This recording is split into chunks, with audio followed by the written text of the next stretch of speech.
Olá, senhoras e senhores, eu sou o Diego Casagrande, estou conversando com vocês aqui direto de Orlando, na Flórida. Já estou aqui faz mais de 2 semanas de mudança para cá e a partir de agora nós vamos conversar muito nos meus espaços todos, daqui direto da Flórida, de Orlando, e também aqui no Opinião Livre, né, que é tradicionalíssimo na TV do Rio Grande do Sul. E nesse primeiro programa direto aqui de Orlando, da Flórida, onde eu repito, faremos muitas conversas, sobretudo via Skype, como estamos fazendo aqui, por aqui nesse momento. Eu tenho a satisfação de conversar com um dileto amigo que, na minha opinião, é um dos maiores, uma das grandes cabeças que nós temos aqui.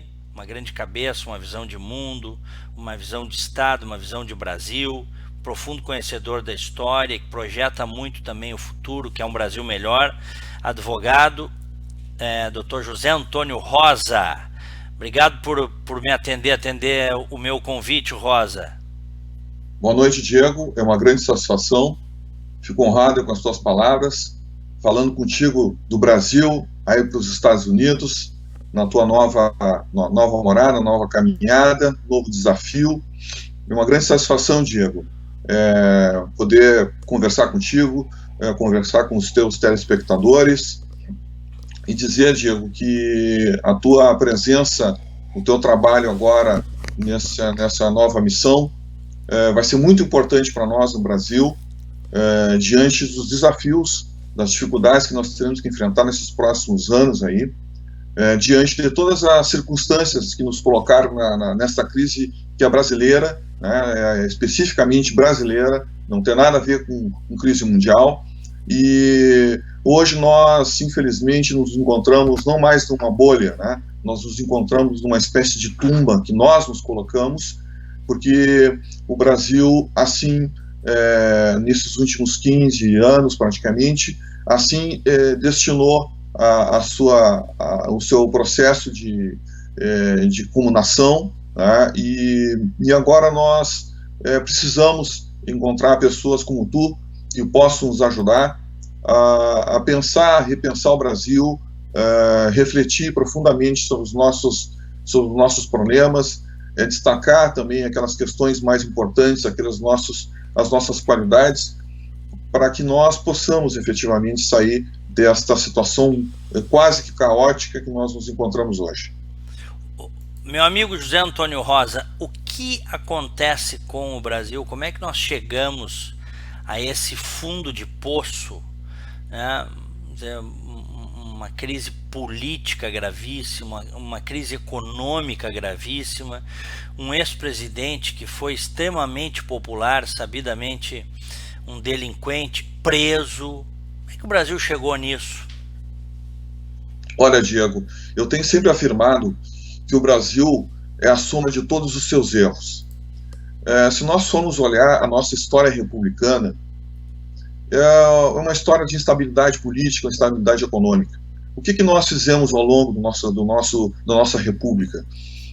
Nós tivemos aí golpes militares, nós tivemos populismos, nós tivemos ditaduras, nós tivemos impeachments, nós tivemos caçadores de marajás, nós tivemos filhos do Brasil, nós tivemos até a mãe do PAC, né, governando o país, e parece que o Brasil é meio pródigo em construir essas figuras, né? O Brasil não consegue dar um salto de qualidade, amadurecer na democracia. Aliás, nós estamos vivendo o maior período de democracia na história do nosso país, né? Estamos ainda aos trancos e barrancos, e nós tomamos algumas decisões equivocadas a partir da redemocratização, aliás, nada diferente da nossa realidade até então, tá?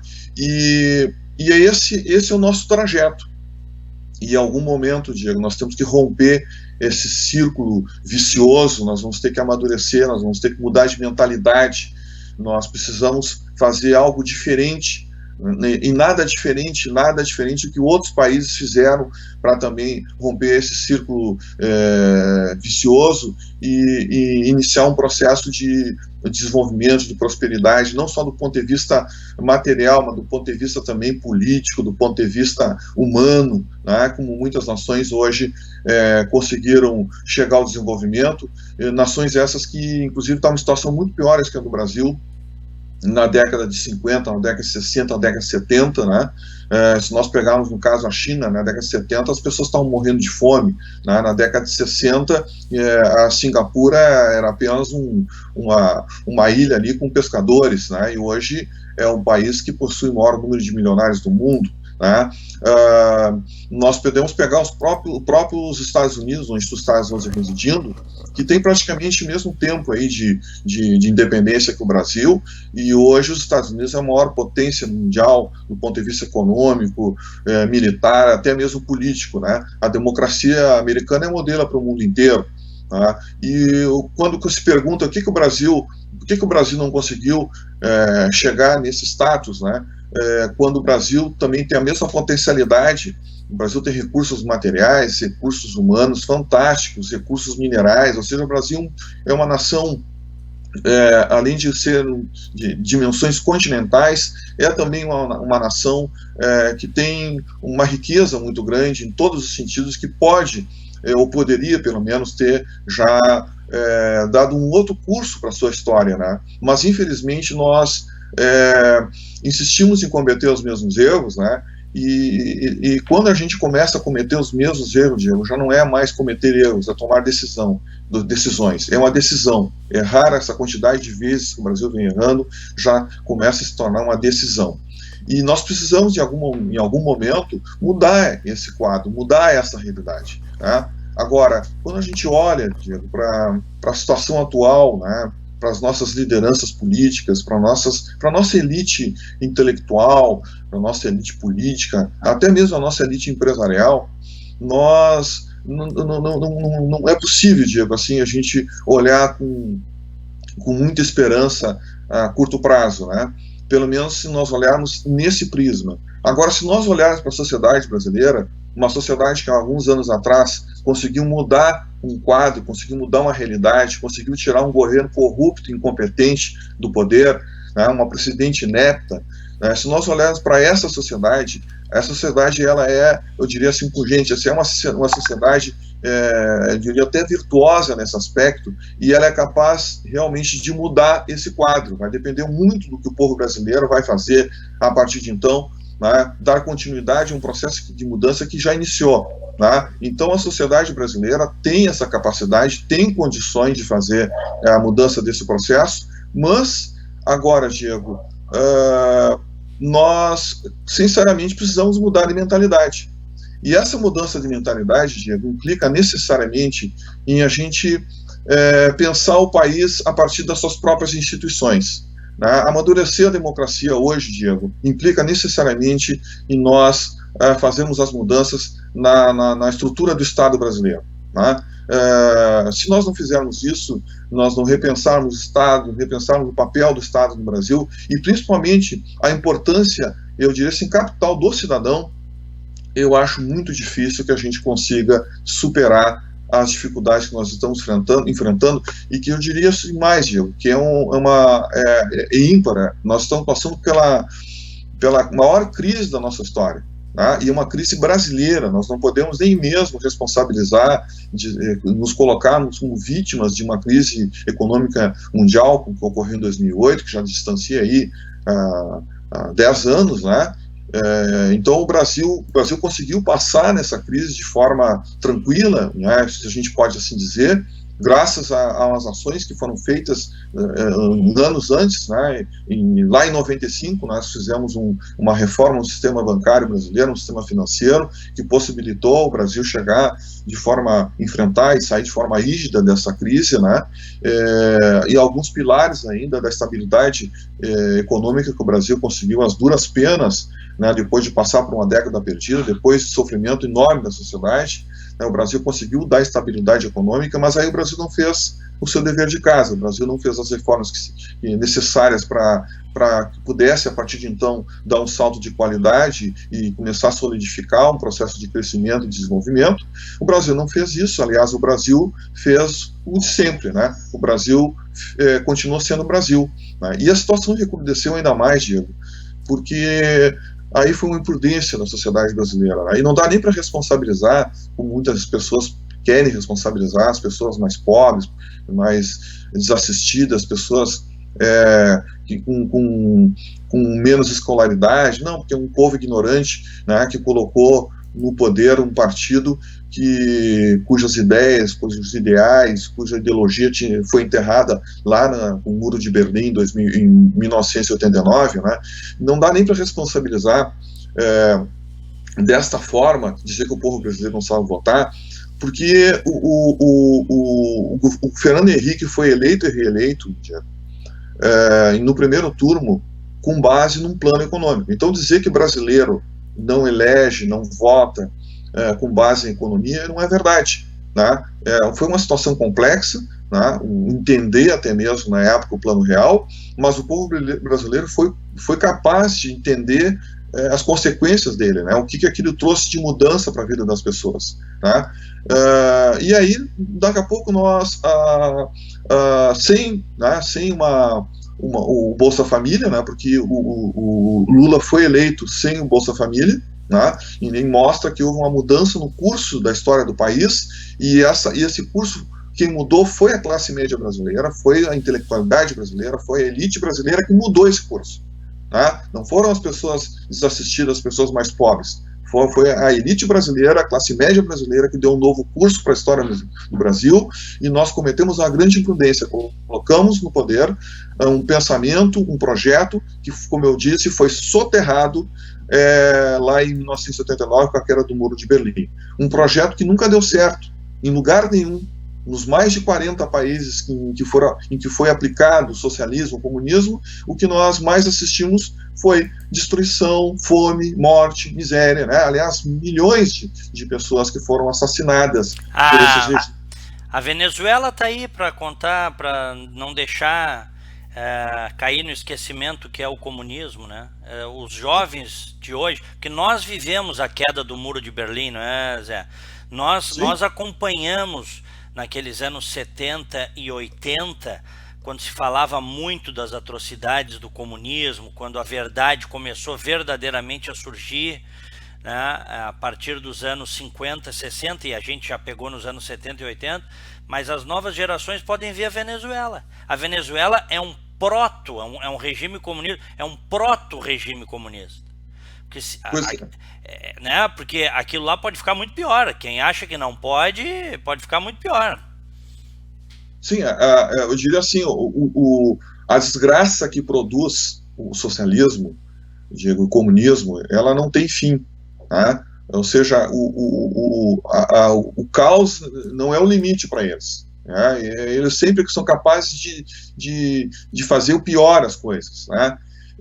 Mas se nós formos olhar, Diego, a situação não foi, essa situação complicada que nós estamos vivendo no Brasil, não foi só o Brasil a vítima, né? Nós, lá em 1990, se não me engano, né, 89, 90, logo depois que caiu o Muro de Berlim, nós levantamos o muro aqui na América Latina, Diego. Nós pegamos os escombros daquele muro lá e levantamos um outro muro aqui no Brasil, através do Foro de São Paulo, né? Se juntou a escória da esquerda mundial aqui na América Latina, com seu mesmo pensamento retrógrado, atrasado, um socialismo que nunca deu certo em lugar nenhum do mundo, né? Muito menos esse socialismo bolivariano. Então aí todas as vertentes, todas as versões de socialismo se mostram sempre incompetentes, se mostram sempre irresponsáveis, se mostram sempre genocidas, né? Mas nós levantamos aqui, Diego, nós levantamos esse muro aqui e nós elegemos praticamente presidentes bolivarianos, socialistas bolivarianos, nos principais países da América Latina, a começar pelo Brasil. O Brasil que deveria liderar o processo de desenvolvimento político, social, humano, econômico na América Latina. Não, o Brasil financiou o atraso aqui. né? Então, quando o Henry Kissinger disse aquela frase que a América Latina passa ao largo da história, então fica muito claro isso neste momento, né, que a América Latina atrasa o mundo, né? Hoje o PIB mundial só não está mais elevado graças à desgraça na América Latina, que não consegue crescer, não consegue desenvolver economicamente. Tu visse, só um parênteses aqui, tu visse na semana passada saiu o índice, segundo trimestre aqui nos Estados Unidos, atualizado, crescimento de 4,1%. Nós estamos falando de um crescimento de 4,1% na maior economia do planeta. Se a gente olhar matematicamente, a gente pode pensar assim, poxa, mas não tem mais como crescer, pois os Estados Unidos continuam crescendo. E vai crescer mais agora que o Trump diminuiu impostos, né? Pois é, Diego, aí tu vê. O Brasil enfrentou nos anos 2015, 2016, enfrentou, eu diria até mesmo 2017, tá? O Brasil enfrentou praticamente 3 anos de recessão. Isso nunca aconteceu na nossa história, né? Mesmo naqueles tempos mais complicados, na década de 80, que foi considerada a década perdida, mesmo naqueles momentos com hiperinflação, o Brasil não passou de 2 anos com recessão, pois nós passamos agora com recessão. Tá? Nós tivemos um crescimento negativo aí nesses 2 anos de quase 8%, 9%, né? E o ano de 2017, nós tivemos um crescimento pífio, né? Que foi sustentado pelo agronegócio, que tem muita gente querendo destruir o agronegócio no Brasil, né? Com invasões de propriedade, querendo fazer uma reforma agrária para criar algo que não existe mais, né? Fazer uma espécie de uma agricultura familiar. Isso não existe mais, Diego. Isso aí é uma estultice, né? A agricultura hoje no mundo inteiro está mecanizada, está desenvolvida, né? O Brasil tem que desenvolver e inclusive agregar valor para poder fazer uma competição maior, mais, eu diria assim, mais equilibrada a nível mundial, né? E este ano, Diego, a previsão de crescimento do Brasil estava aí, tinha alguns falando em torno de 2,9%, 3%, alguns mais, eu diria assim, mais otimistas falavam até em 13,5%. Era essa mais ou menos a ideia que se pensava do crescimento do Brasil em 2018. Né? Aliás, um crescimento ainda muito, muito pífio, ainda, um crescimento muito medíocre, né, para as necessidades nossas. Quando se fala, por exemplo, nos Estados Unidos, com um PIB de mais de 20 trilhões de dólares, crescendo 4,1%. Mas, Diego, nem isso nós vamos conseguir chegar. As nossas expectativas, nossas esperanças de um crescimento de um PIB em torno de 3% ao ano, né, falando assim de uma forma mais, eu diria assim, mais objetiva e mais centrada, né? Esse crescimento também nós não teremos, porque as nossas esperanças foram enterradas com a greve dos caminhoneiros, que praticamente, eu diria assim, soterrou um crescimento no segundo semestre no Brasil. Tá? Então, assim, Diego, como eu falei no começo, nós sempre estamos cometendo erros, Diego. Então, essa quantidade de erros já se apresenta mais como, não mais como erro, mas como decisão, Diego. Parece que nós estamos decidindo sermos medíocres, nós estamos definindo aí, sacramentando a nossa vocação a ser medíocres, e é uma coisa forçada, porque o povo brasileiro não merece isso, o Brasil não tem vocação para isso, mas infelizmente as nossas cabeças aqui, pensantes, as nossas lideranças não se aperceberam disso, né? Estão apegados em questões ideológicas, em interesses pessoais, corporativos, né? No Brasil, uma horda de corporações, e a sociedade como um todo sofre, né? Estamos aí talvez condenando muitas gerações ainda pela frente, diante do problema, da gravidade do problema que nós estamos vivendo agora. Talvez nós estejamos condenando muitas gerações à frente aí ao sofrimento. E hoje se fala em torno de um crescimento no Brasil de 1,9%, né? Mas já tem gente mais pessimista dizendo que não vai passar de 1%. Então, para a gente entender, né, para os teus telespectadores entenderem assim, a gravidade e a necessidade que a nação tem neste momento do seu povo, né?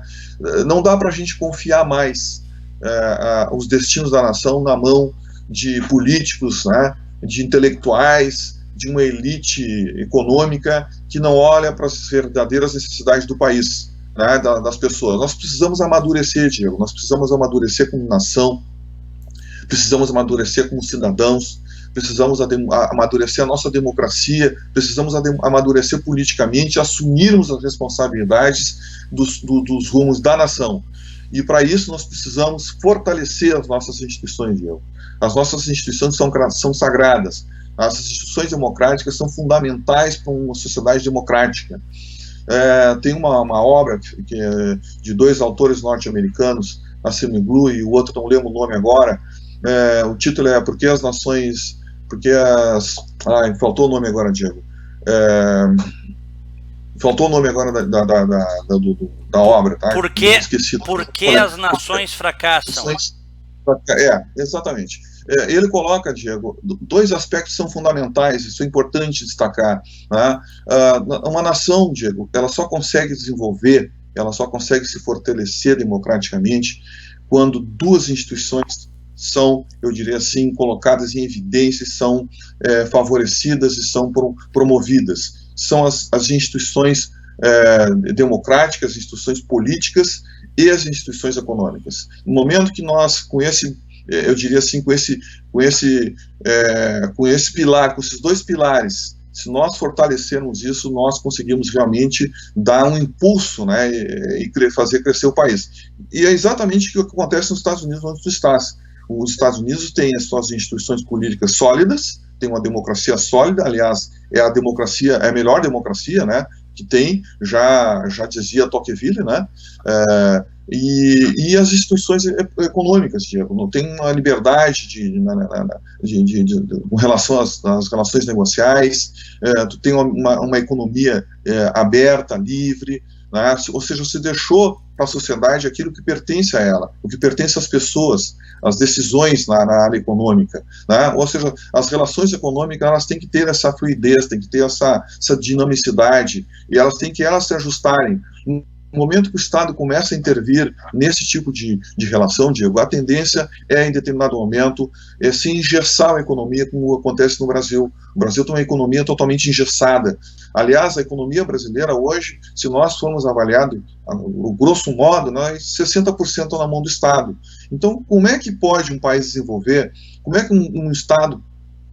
que um país pode favorecer o crescimento de uma nação, né, se ele detém praticamente 60% da economia nas suas mãos? Não é possível isso, Diego. Isso tem que estar na mão da sociedade, na mão das pessoas, na mão dos empreendedores, na mão das empresas. São essas figuras, são esses atores que são os protagonistas de um desenvolvimento num país.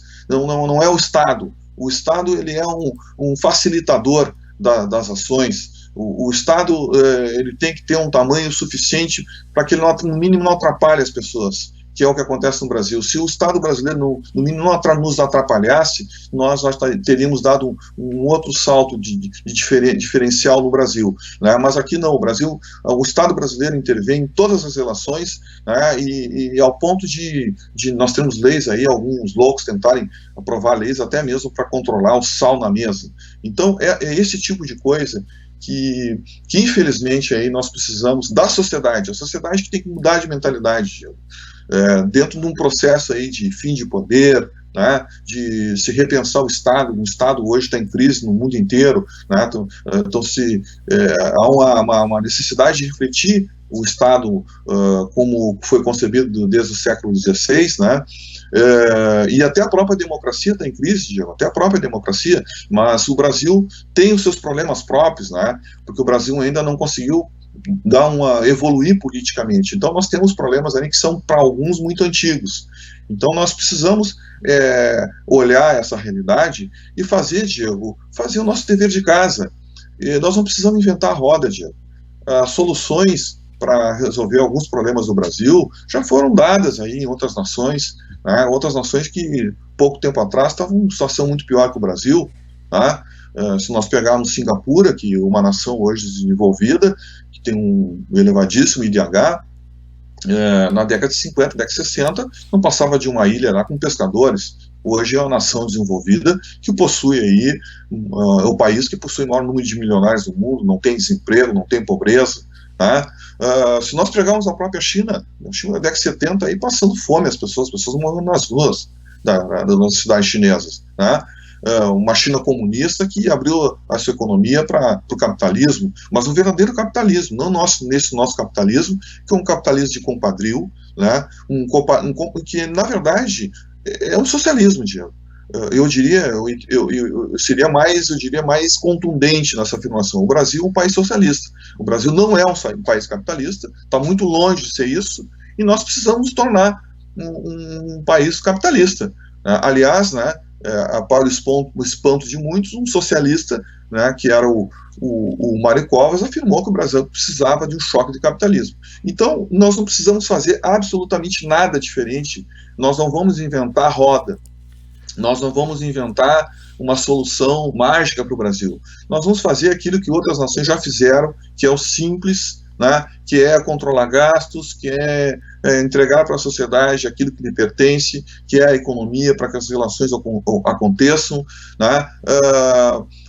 O Estado tem que se preocupar com aquilo que ainda eu entendo ainda com responsabilidade, não total, mas, por exemplo, a educação tem que ficar ainda um pouco na mão do Estado, né, principalmente o ensino básico, tem que ficar a segurança. Nós precisamos, porque o Brasil hoje, uma das grandes fragilidades da democracia brasileira e que nos tira a condição de um país até mesmo democrático, né, é essa violência que descambou no Brasil, né, e a administração da justiça, né, isso cabe ainda ao Estado, e algumas outras atividades, Diego, ainda que ao longo do tempo a gente vai ter que refletir sobre elas também, mas basicamente isso tem que ficar, o Estado tem que se tornar mais enxuto e entregar para a sociedade aquilo que lhe pertence, e tem que sobrar dinheiro, Diego, para investir naquilo que for necessário para a sociedade, né?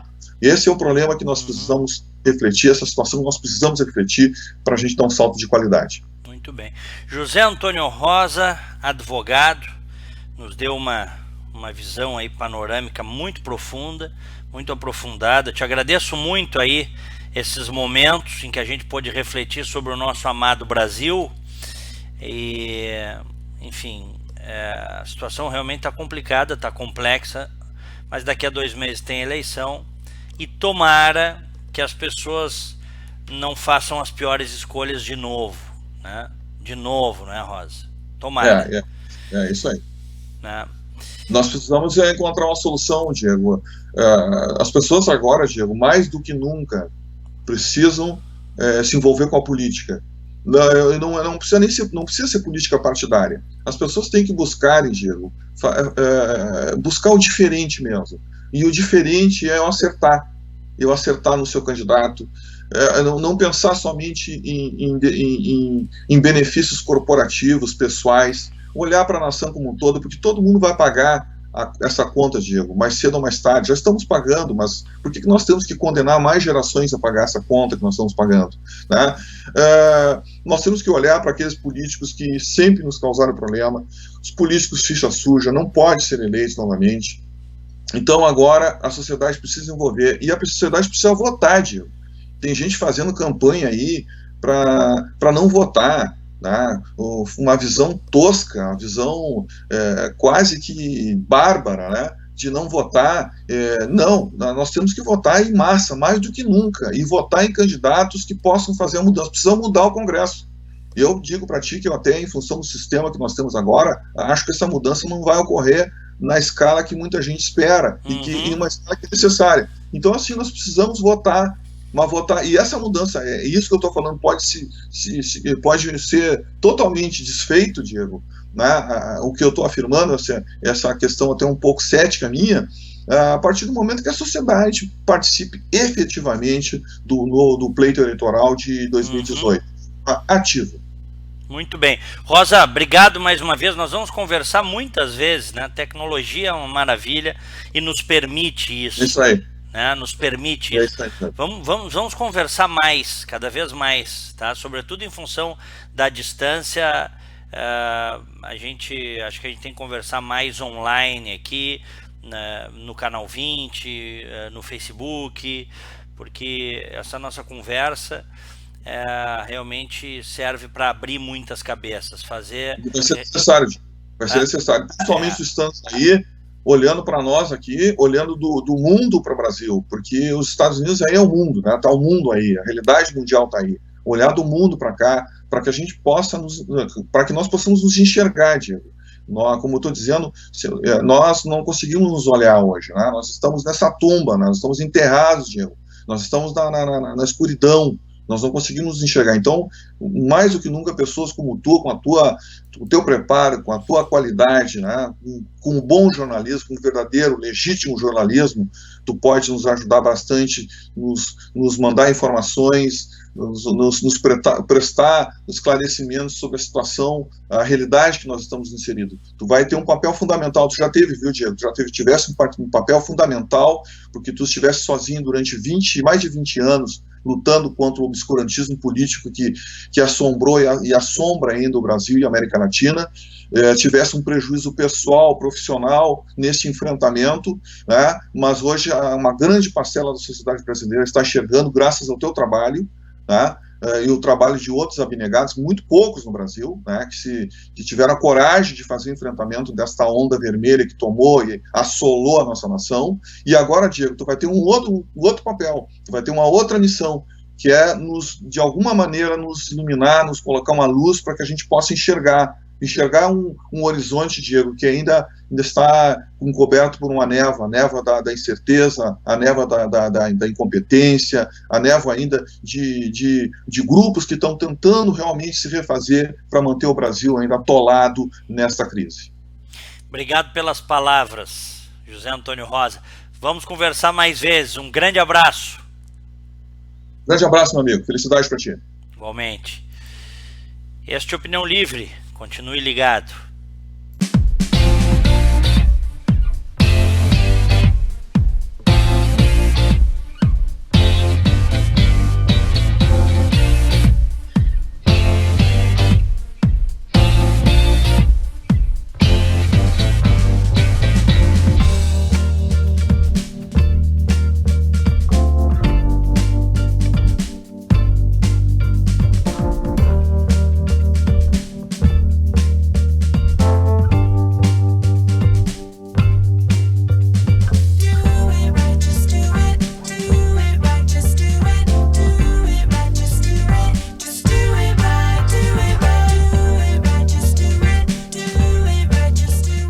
Sistema Fê Comércio RS apresenta a energia que circula, o clima que vira, a força que rola, o aperto que passa, a ideia que troca, a gente que toca, o desejo que anda, o tanto que gera, a vida que gira.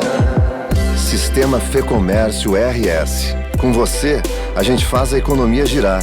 Com você, a gente faz a vida se movimentar.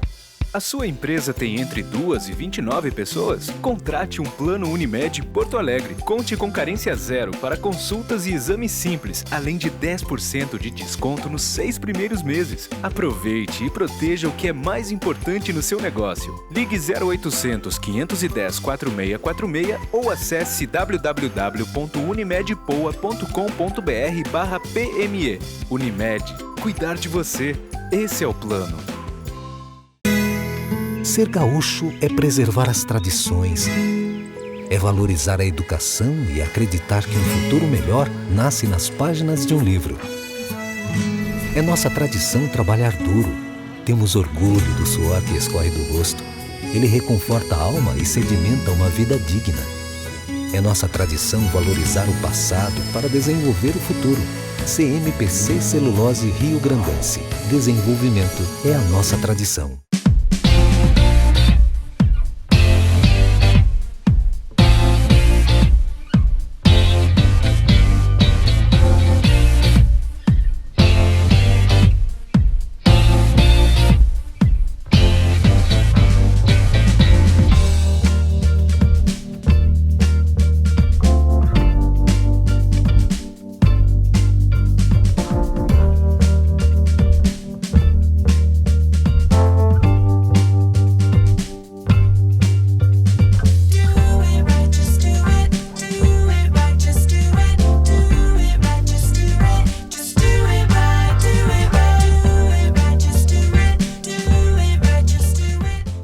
continuo com Opinião Livre, estou falando com vocês aqui direto de Orlando, na Flórida, num bate-papo agradável com 2 convidados no programa de hoje.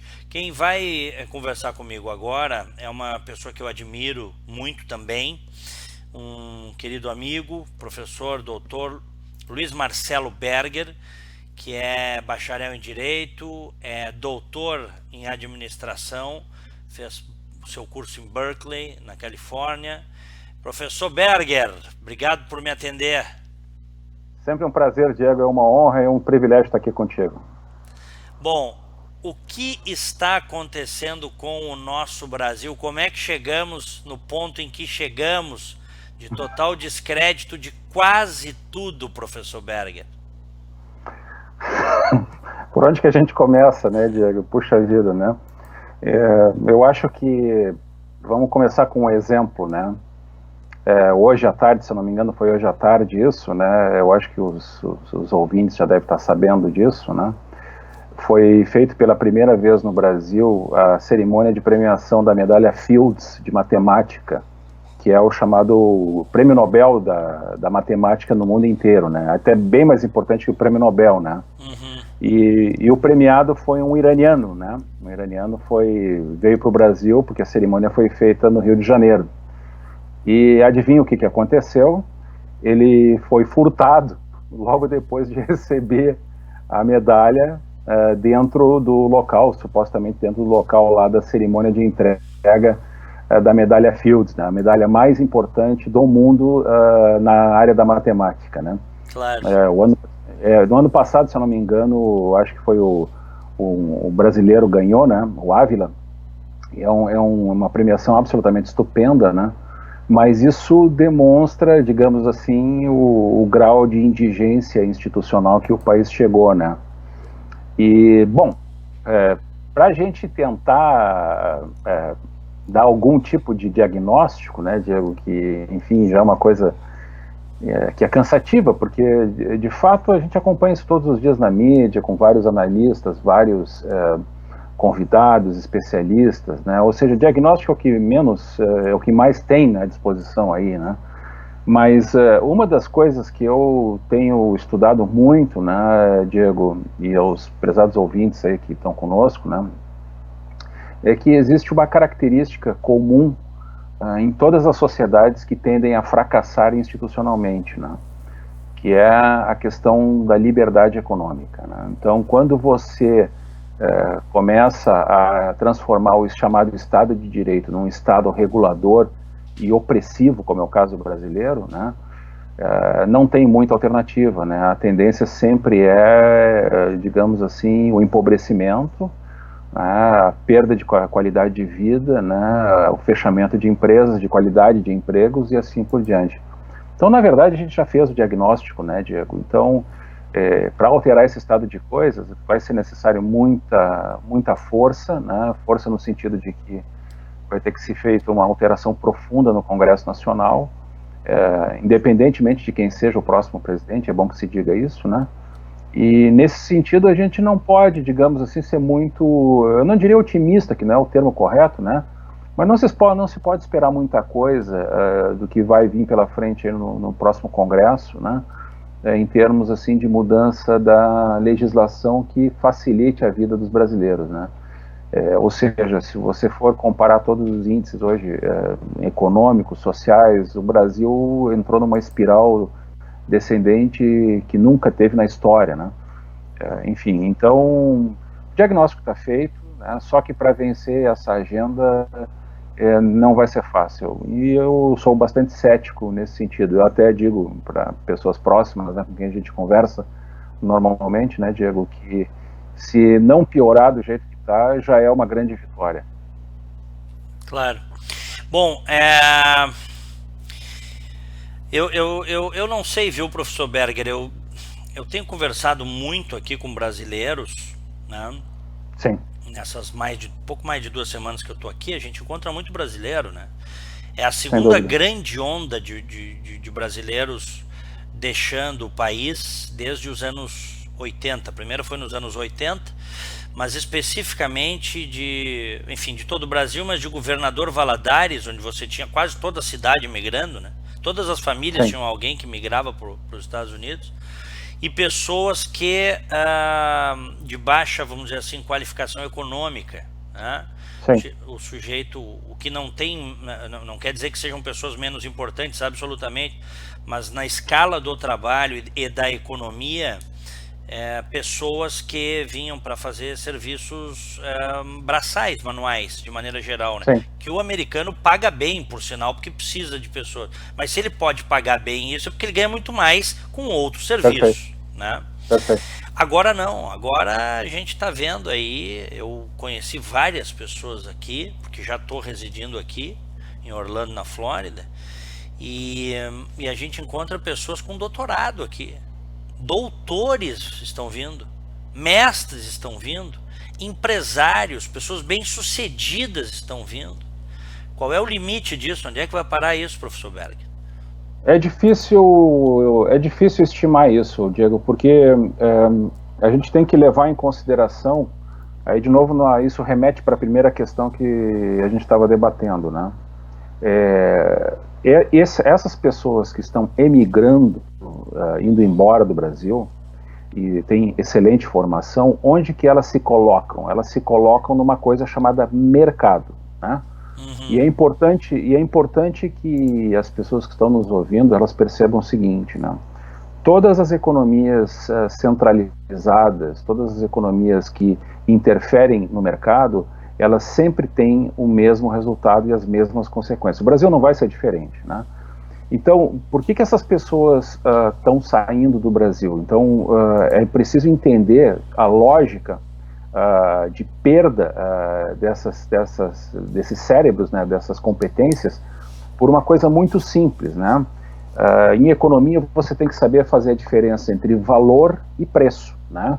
Ou seja, são pessoas que têm um grande valor, um grande conhecimento agregado, várias competências desenvolvidas, só que não tem preço dentro do mercado brasileiro. O mercado brasileiro, ele não consegue pagar para essas pessoas aquilo que elas valem.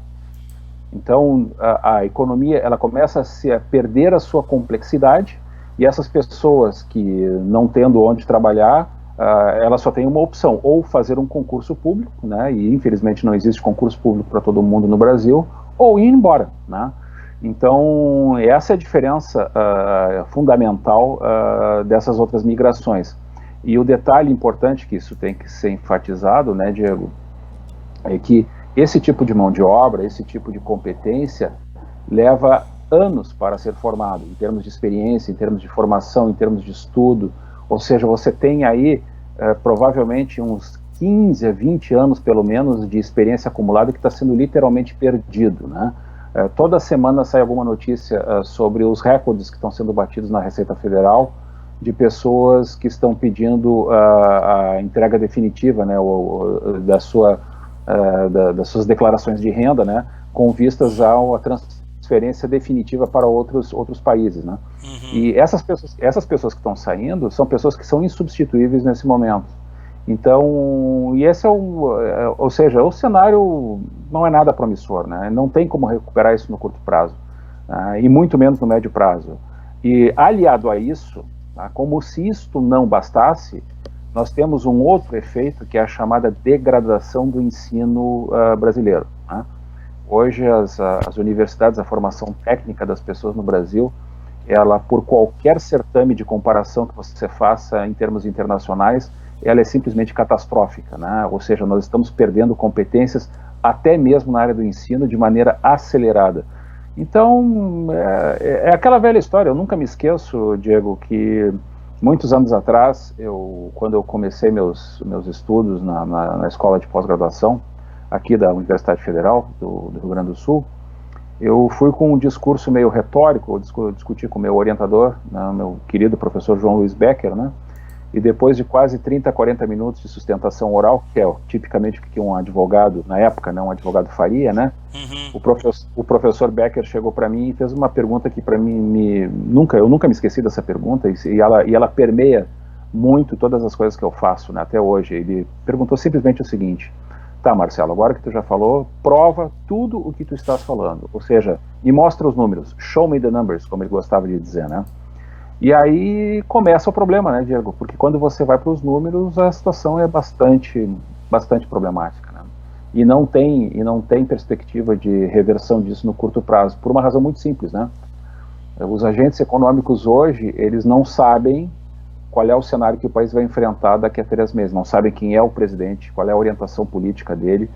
Existe uma conflagração política no país sem precedentes, como nunca aconteceu na história. Então ninguém está fazendo nenhum tipo de investimento mais pesado. Então, o que se pode esperar? Então, esperar pelo menos uma incerteza bastante grande, né? Até que se decida o que o próximo presidente vai fazer, se é que vai fazer alguma coisa, dependendo do Congresso que ele vai ter na mão. O que tu achas que vai acontecer, projetando aí, faltam aí 2 meses para a eleição? O que tu, com a tua expertise, com a tua experiência de vida, o que tu achas que nos espera ali na frente? Olha, é assim, existem alguns fatores que são novos, né, na análise política hoje, né, na análise política e econômica, né. Primeiro a gente tem os fatos. Os fatos é que nós temos hoje em torno de 14 milhões de pessoas desempregadas, contabilmente falando, né, fora aquelas pessoas que estão fora do mercado já há tempo, que já pararam de procurar emprego. Ou seja, a quantidade de gente hoje que está fora do mercado de trabalho, de população economicamente ativa, é a mais alta da história. Nunca houve a coisa parecida comparativamente no Brasil. Nós temos também, Diego, uma perda significativa de empresas, ou seja, muitas empresas estão deixando o país, isso é absolutamente comprovado, buscando lugares mais aceitáveis, né, mais receptivos à geração de negócios, né, como por exemplo os Estados Unidos, que agora está, como se não bastasse, com uma enorme atração para empresas de qualquer lugar do mundo para se instalar nos Estados Unidos. Nós temos gente que está indo para o Paraguai, ou seja, essa é uma migração bastante forte, né? Como se não bastasse, nós temos uma perda de pessoal extremamente qualificado. E aí eu me pergunto, né, como é que você reverte uma situação dessas no curto prazo, né? É difícil fazer uma estimativa. E tem um detalhe importante que nós não tínhamos até alguns anos atrás, que agora se tornou um player fundamental em termos políticos e econômicos, que são as mídias sociais, né? Mas até que ponto isso vai ser um fator de desequilíbrio, a gente ainda não tem como estimar. A gente sabe que está fazendo alguma diferença, agora quantificar isso é muito difícil. Mas uma coisa é certa, né? A gente pode até cravar nessa informação.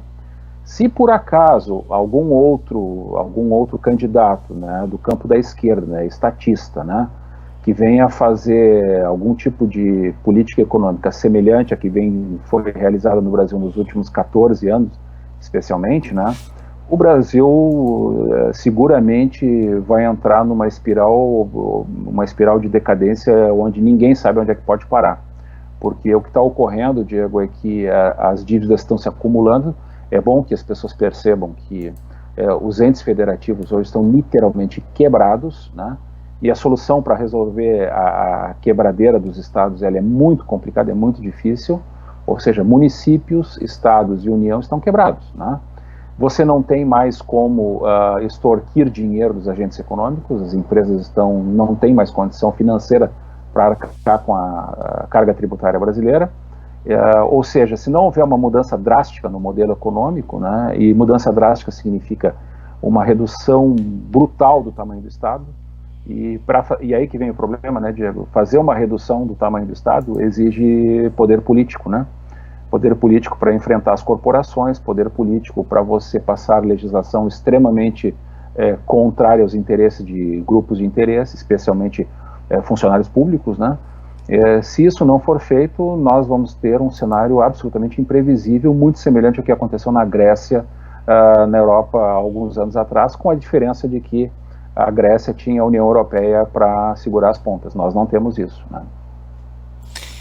A Grécia teria derretido se a Alemanha, essencialmente, não tivesse... Vários países não queriam salvar a Grécia.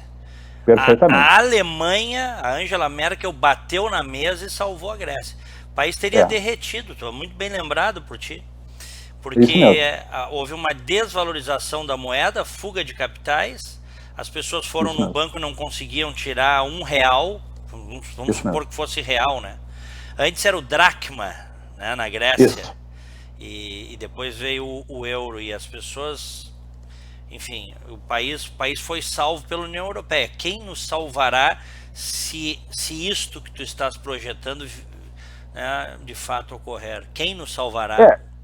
O ponto, Diego, isso a gente conversa muito com aquelas pessoas que têm sensibilidade, porque eu gosto muito de conversar com pessoas que têm sensatez na análise, né?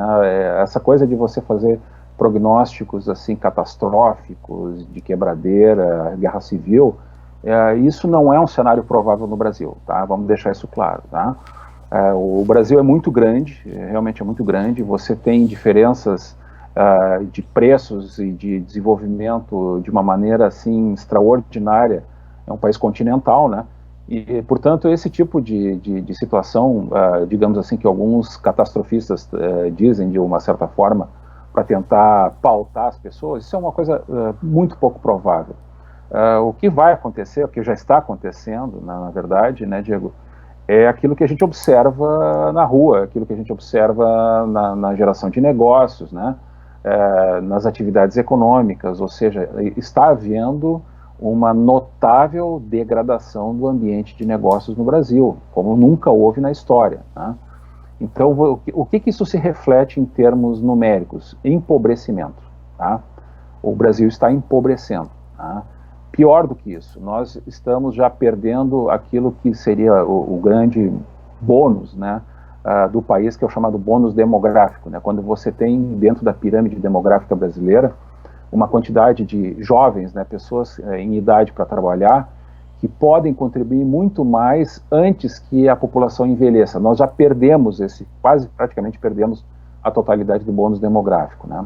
Pior do que isso, nós gastamos hoje mais do que o Japão, acredite se quiser, em aposentadorias e pensões e benefícios para aposentados, quando o Japão tem mais de 26% da população acima de 65 anos de idade.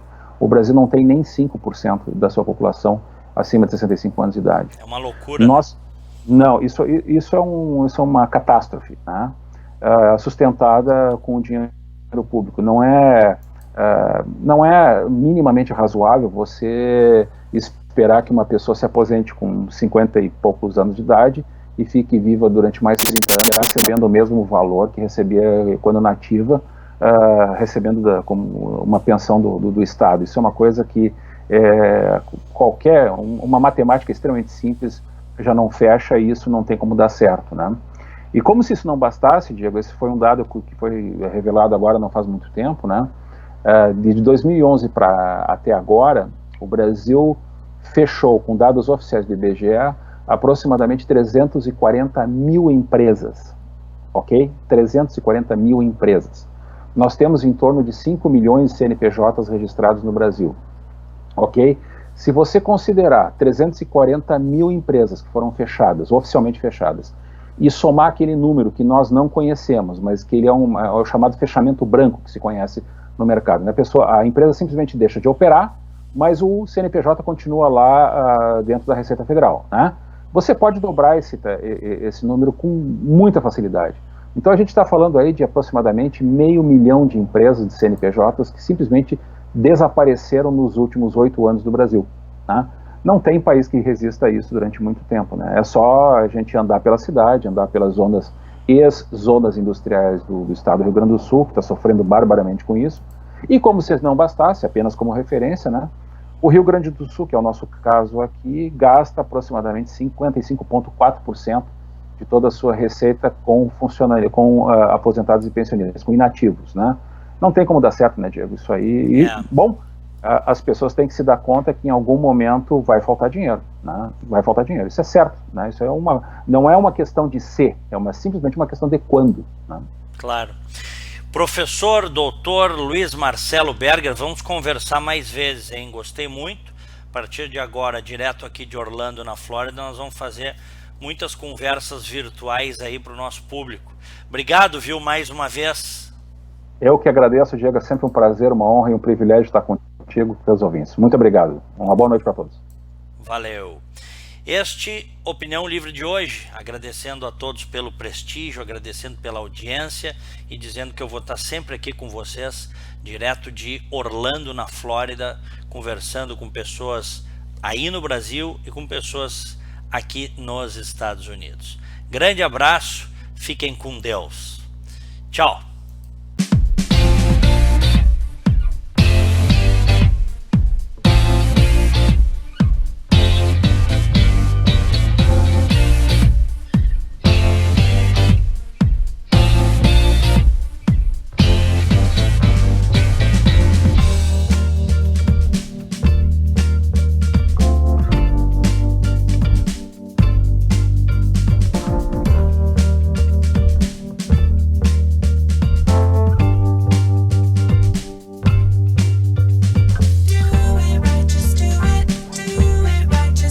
Sistema Fê Comércio RS apresenta a energia que circula, o clima que vira, a força que rola, o aperto que passa, a ideia que troca, a gente que toca, o desejo que anda, o tanto que gera, a vida que gira. Sistema Fê Comércio RS. Com você, a gente faz a economia girar. Com você, a gente faz a vida se movimentar. Todo dia é um novo desafio. Acordar cedo, trabalhar até tarde, não fechar ao meio-dia. Feriado não é descanso, é oportunidade. Pedido após pedido, venda após venda, a gente sabe como você se sente. Melhor que isso, a gente trabalha para você se sentir mais seguro, mais preparado, mais forte. E para isso estamos sempre prontos para representar o varejo. Precisa de ajuda a qualquer hora? A gente dá uma força. De ajuda para agilizar a papelada? A gente dá uma força. Precisa crescer? Já sabe, a gente dá uma força para você, para sua loja, para o seu futuro. Porque a gente faz o varejo mais forte. Cindy Lojas Porto Alegre, 80 anos.